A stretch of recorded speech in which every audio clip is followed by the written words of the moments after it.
నమస్కారం గురువుగారు. శ్రీమాత్రే నమః. గురువుగారు, పూజా రూమ్‌లో విగ్రహాలే పెట్టొద్దు అసలు అని చెప్పి కొంతమంది అంటూ ఉంటారు. కొంతమందేమో లేదు పెట్టొచ్చు, కానీ ఆ ఎత్తు అనేది చూసుకోవాలి. అసలు ఎంత ఎత్తులో ఉండాలి ఏంటి అని చెప్పి కొంతమంది అంటుంటారు. అసలు నిజంగా విగ్రహాలు పెట్టొచ్చా? పెడితే ఎంత సైజులో ఉండాలి? ఇంకొకటి ఏంటంటే సైజుకు మించి ఉంటే ప్రతిరోజు నైవేద్యం పెట్టాలి అని చెప్పి అంటుంటారు. ఇదంతా వాస్తవమేనా గురువుగారు? అసలు నిజమేంటి? తప్పకుండా తెలియజేస్తానమ్మా. ముందుగా ప్రేక్షకులందరికీ శ్రీమాత్రే నమః, శ్రీ గురుభ్యో నమః. నమో దేవ్యై మహాదేవ్యై శివాయై సతతం నమః. నమ ప్రకృత్యై భద్రాయై నిహతాం ప్రణతాస్మిత. చాలా మంచి ప్రశ్న. ఎందుకంటే కొన్ని గృహప్రవేశాలకు వెళ్ళినప్పుడు కానీ, వాస్తు చూడడానికి వెళ్ళినప్పుడు కానీ, వాళ్ళ పూజా మందిరం చూస్తే టోటల్గా వాళ్ళ పూజా మందిరంలో ఎలా ఉంటుందంటే ఒక్కొక్క విగ్రహం ఇంత సైజులో ఇంత పరిమాణంలో ఉంటుంటుంది. చాలామంది విగ్రహాలతో ఆ పూజా మందిరం అంతా నింపేస్తూ ఉంటారు.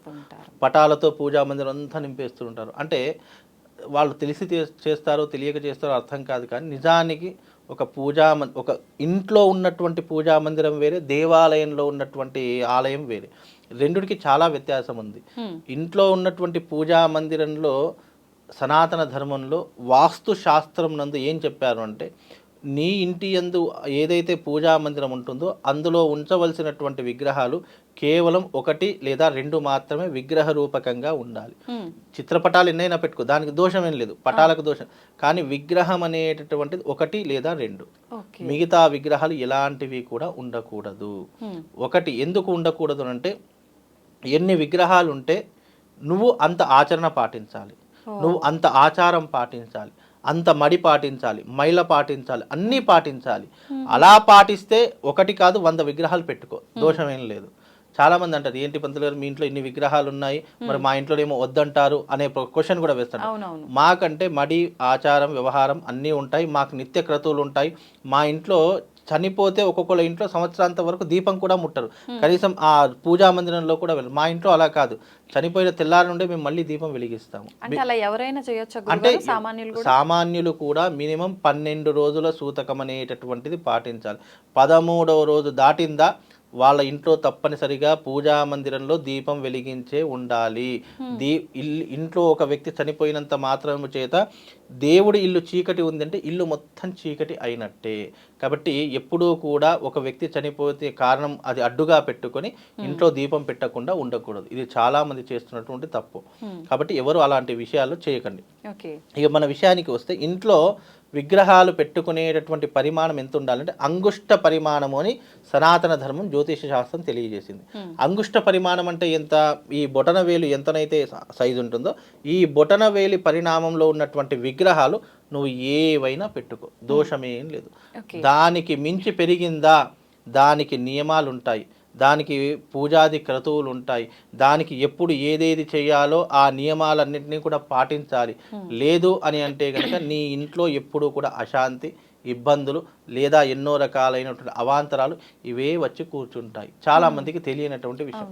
అంటే ఇక్కడ ఏంటి అని అంటే గనక విగ్రహాలు పెట్టుకోకూడదు అని కాదు, నువ్వు విగ్రహం పెట్టుకో, కానీ దానికి చేయవలసినటువంటి క్రతువులు నువ్వు చేయాలి. ఉదాహరణకు ఒక ఇంటికి ఒక అతిథి వచ్చాడు అనుకోండి, అతిథి మర్యాద ఎంత జాగ్రత్తగా చేస్తామో అలాగే మన ఇంట్లో ఉన్నటువంటి విగ్రహాలకు కూడా, మనం విగ్రహము అనుకుంటే అది విగ్రహం కిందకే వస్తుంది, కానీ అది భగవంతుడి స్వరూపంగా నువ్వు మనసులో అనుకున్నప్పుడు నువ్వు దాన్ని అదే మాదిరిగా చూసుకోవాలి. నువ్వు దానికి నిత్య ధూపదీప నైవేద్యాలు ఉండాలి. ఎప్పుడూ కూడా ఉపవాసం ఉంచకూడదు. నువ్వు ఒక విగ్రహం పెట్టావంటే దానికి ఎప్పుడు కూడా ఉపవాసం అనేటట్టు, కనీసం చక్కెర అయినా సరే, కనీసం బెల్లమైనా సరే, కనీసం ఇంత అటుకులైనా సరే ఆ భగవంతునికి నివేదన చేయాలి. నువ్వు ఎప్పుడైతే భగవంతునికి దీపారాధన చేయకుండా, కనీసం విగ్రహ ఆరాధన చేయకుండా నువ్వు అలాగే ఉంచావు, నేనేదో ఎగ్జిబిషన్లో పెట్టుకున్నటువంటి ఒక వస్తువులాగా నేను పెట్టుకున్నాను అని అనుకున్నావు అనుకో, అది నీ ఇంటికి దోషంగా చుట్టుకొని ఎప్పుడూ కూడా ఇంట్లో అశాంతి అనేటటువంటిది ఉంటుంది. అందుకే ఇంట్లో విగ్రహాలు 1 లేదా 2, ఆ 1 లేదా 2 విగ్రహాలు ఏంటి, మన కులదేవుడైనటువంటి ఇంటి దేవుడి ఒక విగ్రహం పెట్టుకోవచ్చు. అలాగే ప్రతి ఒక్క మనిషికి ఇష్టదైవం అనేటటువంటిది ఒకటి ఉంటుంది, ఇష్టదైవం ఉన్నటువంటి ఒక విగ్రహం పెట్టుకోవచ్చు.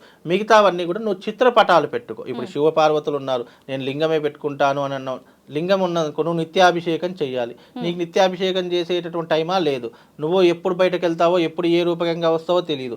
కాబట్టి నువ్వు శివుడు అంటే ఇష్టం ఉన్నావు, దానికి సంబంధించినటువంటి ఫోటో తీసుకొచ్చి పెట్టుకోండి, దోషం ఏం లేదు. దానికి పూజ చేసినా నడుస్తుంది, చేయకపోయినా నడుస్తుందమ్మా. గురుగారు, ఒక దేవుడికి సంబంధించిన ఫోటో ఒక్కటే ఉండాలా, 2, 3 ఉన్నా పర్వాలేదా? ఒక భగవంతుడికి సంబంధించినటువంటిది ఒకే చిత్రపటం ఉండాలి. మన కంటికి నచ్చింది కదా అని చెప్పేసి ఒకే పూజా మందిరంలో 10 ఫోటోలు పెట్టామనుకోండి, మనం భావన ఇప్పుడు యద్భావం తద్భవతి. మన మనస్సులో ఒక భగవంతుని చూసామంటే దాన్ని ఎన్ని రూపకాలుగైనా నువ్వు మనసులో తలుచుకో, దోషం లేదు.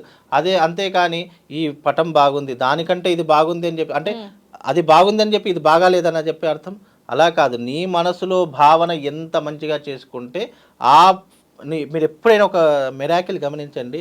మా ఇంట్లో ఒక అమ్మవారి ఫోటో ఉందండి, దానికి మించినటువంటి అమ్మవారి ఫోటోలు ఇంకా చాలా ఉండవచ్చు, కానీ నేను నిత్యం పూజించేటటువంటి అమ్మవారి యొక్క చిత్రపటం ఎట్లా అయితే ఉందో దానినే నేను ఒక 100 సార్లు ఊహించుకుంటా. ఈ అమ్మవారు ఇలా ఉంటే బాగుంటుంది అంటే మనసులో ఊహా చిత్రం అనేటటువంటిది ఒకటి గీసుకొని మనం నిరంతరం పూజ చేసామనుకోండి, ఇక దానికి మించినటువంటి సాటి ఇంకేం లేదు. అంతేగాని నేను ఆ ఫోటో బాగుంది ఈ ఫోటో బాగాలేదు అనేట భగవంతుడి యొక్క చిత్రపటము మనం ఊహించుకోవడానికే ఒక ఆకారం ఇచ్చారు తప్ప ఫలానా భగవంతుడు ఇలాగే ఉంటాడని చెప్పి ఏ శాస్త్రం చెప్పదు. మనం మనసులో భావన అనేటటువంటిది ఎలా చేసుకుంటే భగవంతుడు ఆ రూపకంగా మారిపోతాడు. ఉదాహరణకు ఒక మంచి నీటి కంచు తీసుకున్నాం అనుకోండి, అందులో నీరు పోసామనుకోండి, అది మనం ఎలా ఊపితే ఆ రకమైనటువంటి ఆకారం వచ్చేస్తూ ఉంటుంది. అలాగే చిత్రపటాలు కూడా, భగవంతుని పటాలు కూడా ఎప్పుడు ఒకటే ఉండాలి నిజానికి. లేదు ఆ పటం ఏదైనా భిన్నమైపోయింది, లేదా విరిగిపోయింది, లేదా చినిగిపోయింది, లేదా పగిలిపోయింది అనుకున్నటువంటి సమయంలో అది తీసేసి వేరే పటాన్ని పెట్టాలే తప్ప ఇది బాగుంది అని అనుకొని ఇంకో పటాన్ని తీసుకొచ్చి మళ్ళీ దాని పక్కనే పెడితే రెండూ ఈక్వలే, రెండూ శివపార్వతులే. మళ్ళీ దానికి దీనికి నువ్వు భేదం చూసావు అంటే నువ్వు ఇక్కడ నీ మనసు ఏమవుతుంది, తారతమ్యం అనేటటువంటి చేంజ్ అయిపోతుంటుంది. కనుక ఎప్పుడూ కూడా మనిషికి ఒకే రూపం ఉండాలి, అలాగే భగవంతునికి ఒకే రూపం ఉంటుంది. అది మనం చూసేటటువంటి విధానంలో, ఆలోచించే విధానంలో మార్పులు ఉంటాయి తప్ప భగవంతుడు ఎప్పుడూ కూడా నిరాకారుడు, నిరంజనుడు, నిరామయుడైనటువంటి వాడే భగవంతుడు. కాబట్టి మనం చూసుకోవడానికి ఇప్పుడు శివుని ఎవరైనా చూసారు, ఎవరు చూడలేదు, కానీ మనం ఒక చిత్రపటాన్ని తీసుకొని ఒక ఆలయంలో భగవంతుని యొక్క స్వరూపంగా పూజిస్తున్నాము తప్ప ఆయన ఆకారం ఏంటో తెలియదు, ఆయనకు అసలు ఆకారం ఉందో లేదో తెలియదు. కాకపోతే ఏంటంటే మన భక్తి భావన తెలియజేసుకోవడానికి ఒక పటాన్ని పెట్టుకుంటాం అంతే తప్ప ఆ పటాలు ఎన్నైనా పెట్టుకోండి, దోషం లేదు. కానీ విగ్రహాలు మాత్రము ఒకటి కానీ 2 కానీ విగ్రహాలు పెట్టుకోండి, అన్ని విగ్రహాలు అవసరం లేదు. గురువుగారు, ఇప్పుడు పూజా రూమ్ లో మాత్రం ఒక్కటే అన్నారు. చాలా మంది షోకేజ్ లో విగ్రహాలు, భగవంతుడి విగ్రహాలన్నీ సైజుకు మించి చాలా పెడుతూ ఉంటారు. మరి ఇంట్లో అలా పెట్టుకోవచ్చు అంటారా? అయితే ఇక్కడ పంచలోహాల విగ్రహాలు, వెండి విగ్రహాలు, బంగారు విగ్రహాలు ఒక రకంగా ఉంటే మన ఇంట్లో పెట్టుకునేటటువంటి ఈ అందంగా కనిపించడానికి షోకేస్ లాగా కనిపించే విగ్రహాలు దీనికి వ్యత్యాసం ఉందమ్మా. అవి కేవలం అందంగా కనిపించడానికి పెట్టుకునే, దానికి పూజలు ఉండవు. ప్లాస్టిక్ ఆఫ్ ప్యారిస్ పెట్టుకుంటారు, కొంతమంది చెక్కతో చేసినటువంటి పెట్టుకుంటారు, ఎన్నో రకాలైన మట్టివి పెట్టుకుంటూ ఉంటారు. దానికి పూజాది క్రతువులు చేయాలని రూల్ లేదు. అవి అందంగా కనిపించడానికి ఇంట్లో ఉన్నటువంటి విధానానికి ఎంత పెద్ద ఇల్లు కట్టుకుంటే అన్ని విగ్రహాలు పెట్టుకుంటూ ఉంటాము. కనుక దానికి ఏమీ దోషం లేదు. చాలా మంది అనుకునేది ఏంటి అంటే కనుక ఇంత పెద్ద విగ్రహాలు పెడితే పూజించాలి, నిత్యము ధూపదీప నైవేద్యం. ఎప్పుడైతే మనం పూజా మందిరంలో పెట్టినటువంటి విగ్రహాలు ఉంటే దానికి మాత్రమే పూజనీయము తప్ప మనం షోకేష్ కోసం పెట్టుకున్నటువంటివి, అందం కోసం పెట్టుకున్నటువంటివి దానికి పూజాది క్రతువులు అవసరం లేదు. అది పెట్టుకున్న దోషమేమీ లేదమ్మా. గురుగారు, ఇప్పుడు పూజా రూమ్ లో పెట్టే విగ్రహం కూడా మీరు చెప్పినట్టు ఒక్కటైనా ఏది పెట్టాలి? మట్టిది పెడితే మంచిదా? చాలా మంది ఈ మధ్య కాలంలో వెండివి కూడా పెట్టుకుంటున్నారు కదా, అసలు ఏది పెడితే కరెక్ట్ అంటారు? నిజానికి సనాతన ధర్మంలో పంచలోహము అని చెప్పడం జరిగింది. కొంతమంది డబ్బు ఉన్నటువంటి వారు ఏం చేస్తారు అంటే విగ్రహం, మన దగ్గర డబ్బులు ఉన్నాయి కదా, వెండి విగ్రహాలు.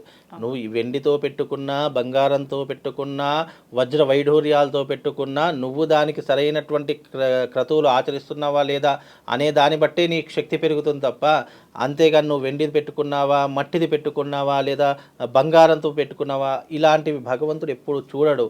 చూసేది మనం మాత్రమే. చాలామంది అంటే వచ్చేటటువంటి వాళ్ళ బంధువులకు కానీ మిత్రులకు కానీ అరే వీళ్ళ ఇంట్లో బంగారు విగ్రహాలు ఉన్నాయని చెప్పి చెప్పుకోవడానికే తప్ప, గొప్పలు చెప్పుకోవడానికే తప్ప దానివల్ల ప్రయోజనం ఏం రాదు.